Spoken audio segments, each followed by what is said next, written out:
In 1939, A&M becomes a senior college, only one of 50 schools applying for status, and only 9 are accepted. A&M, which was to become UAM. And the next ingredient that Auntie wanted to put in here was innovation and sportsmanship. Coach Stuart Ferguson, who 39, 40, and 41 coached the Wandering Weevils. And when they were in New York, Collier's magazine hit the newsstand, calling the Weevils one of the best attractions in college football. Coach Stuart Ferguson put the fun back in football and used bicycles to substitute players as he's used to substitute himself today. Coach Ferguson.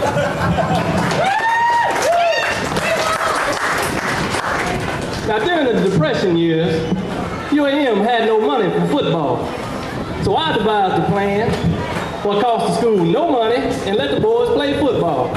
It didn't cost them room and board, no tuition waivers, no scholarships. We didn't play more than 2 home games a year.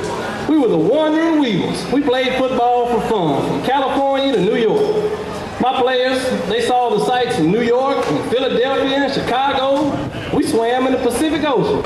I even wanted to practice on the White House lawn, but President Roosevelt didn't respond to our request. I gave the game back to the players. It let them be responsible and resourceful. They chose who would play, who would start, what plays to run. I encouraged them to be entertaining and have fun. It don't matter who wins. J.P. Leverett from Smackover, he was an excellent gymnast. Sometimes he'd put the ball between his knees and he'd hand walk into the end zone. One time he did it from the 15-yard line. Lawrence Historic Lavender, he became a real attraction from playing in a top hat, coattails, white gloves, and a scarf. Old Bill Steelwell, he used to run across the field to the opposing team's band and play with the little drum session with them. We had a lot of fun. We showed some brilliant plays from time to time. I remember one time, it was 4th down, and we were on our own goal line.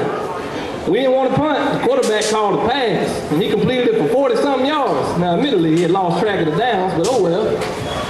We had about 27 varieties of passes from all kinds of crazy formations and sometimes no formation at all. We were loved everywhere we went, except our hometown.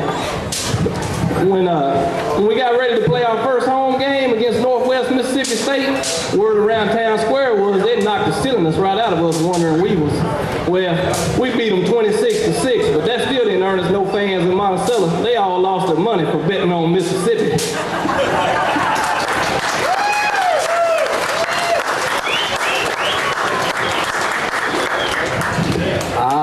Ani says we've got to have some wonder in this cake and some philanthropy. Another measure of family pride, Miss Connie Beasley Price. In 1989, she published a book about medical history of Drew County.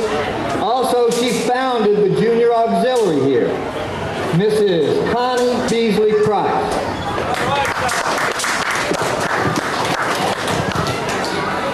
As old Judge Wells said, my name is Corrine Beasley Price.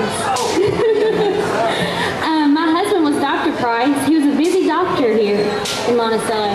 Because of his busy schedule, we usually had to plan our family time. One way we would have family time was we would go on house calls with him. It was so much fun. My favorite time was around Christmas. We would always go and we would sing Christmas carols and we would snuggle up in big, comfortable blankets. My daughter's favorite song was Jingle Bells, and believe me, she sung it over and over and over again. But I didn't mind. It's really nice now that I think back at it. Now every time I hear Jingle Bells sang, I can just picture her sitting in the back seat, and I can hear her angelic voice singing. It's really nice. Another way we would spend time together, we would go on family vacations. We went all the way from the Alamo to the Grand Canyon. I always had to study though. It drove my daughter crazy, and she just couldn't understand it. She said, "Mom, vacation's about fun and relaxation." And I said, "Honey, but I can't have fun and relax unless I know where I'm going. I have to know about my environment, and I have to know about the cultures that are there. I just can't relax if I don't know. I've always loved knowledge." You can always tell about our love for knowledge by our family tradition. Our tradition was we would try to send students to college who couldn't afford it. My husband and myself, we sent 15 students to med school and countless others to just regular colleges and universities. I'm very proud of my daughter because she's following up in our tradition. She's still now sending students to college. She even had a scholarship at UAM until recently. As you can tell, that family is so important to me. And I just want to encourage everyone here to remember tomorrow as it's coming close. Remember that it's every mother's favorite day, Mother's Day. So encourage your mothers and tell them how much you love and respect them and admire all that they are.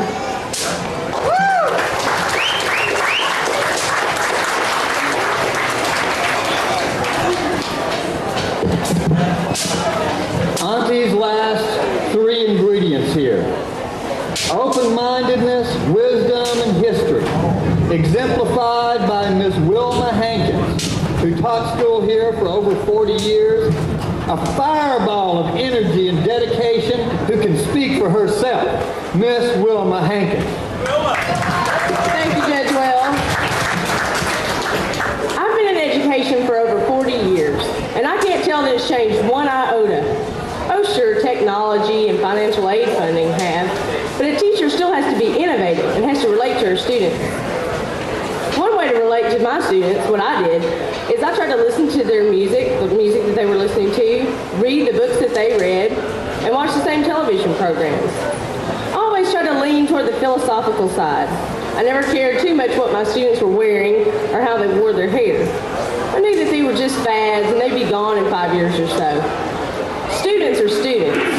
That's why when they began integration and they started with the teachers, I gladly volunteered to teach at the black school. I knew it wouldn't be a problem for me because I knew that the black students were no different than the white students. And I loved all my students. One that I remember in particular came in with a swollen eye. When I asked him what happened to him, he said, "I got slapped in the eye with a bra." All I could picture was his sister slapping him in the eye with her bra because of one of his little stunts. And I said, "Oh, just hush, I don't want to hear about it." He said, "But Miss Hankins, haven't you ever been running through a bra patch and got hit in the eye with a bra?" I just started laughing. He had no idea that I was thinking about women's lingerie, and I didn't let him know. I had a lot of students, and they were all the best. Later on, when I worked at the Drew County Historical Museum, giving tours, it was rare that I had a tour group that didn't have at least one of my students in it. And I have to admit, it made me proud when they were doing well, like I had some kind of part in it. I learned and taught all my life, and all of a sudden I woke up and felt ignorant. I kept hearing things like www.com and clicking a mouse here and there, and I had no idea what these people were talking about. So at 83 years old, I took a computer class, and now I can click the mouse with the best of them. So just remember, you're never too old to teach, and you're never too old to learn.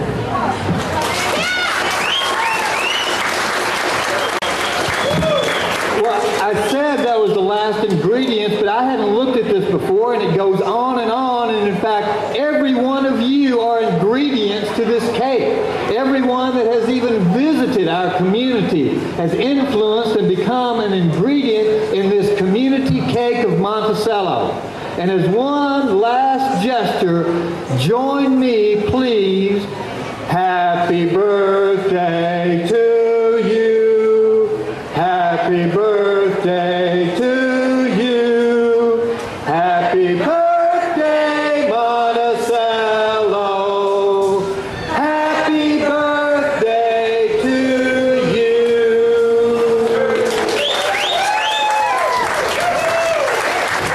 I also just must mention that Miss Chandrika Taylor here, who is so beautifully adorned, designed all of these costumes that you have seen today, and we need to give her a big hand. And also our local sculptor and my sweetie, Alice Guffey Miller, who designed and created the community cake with help of the second graders, the Other Way, and UAM students. Enjoy Monticello's birthday and Rough and Ready days.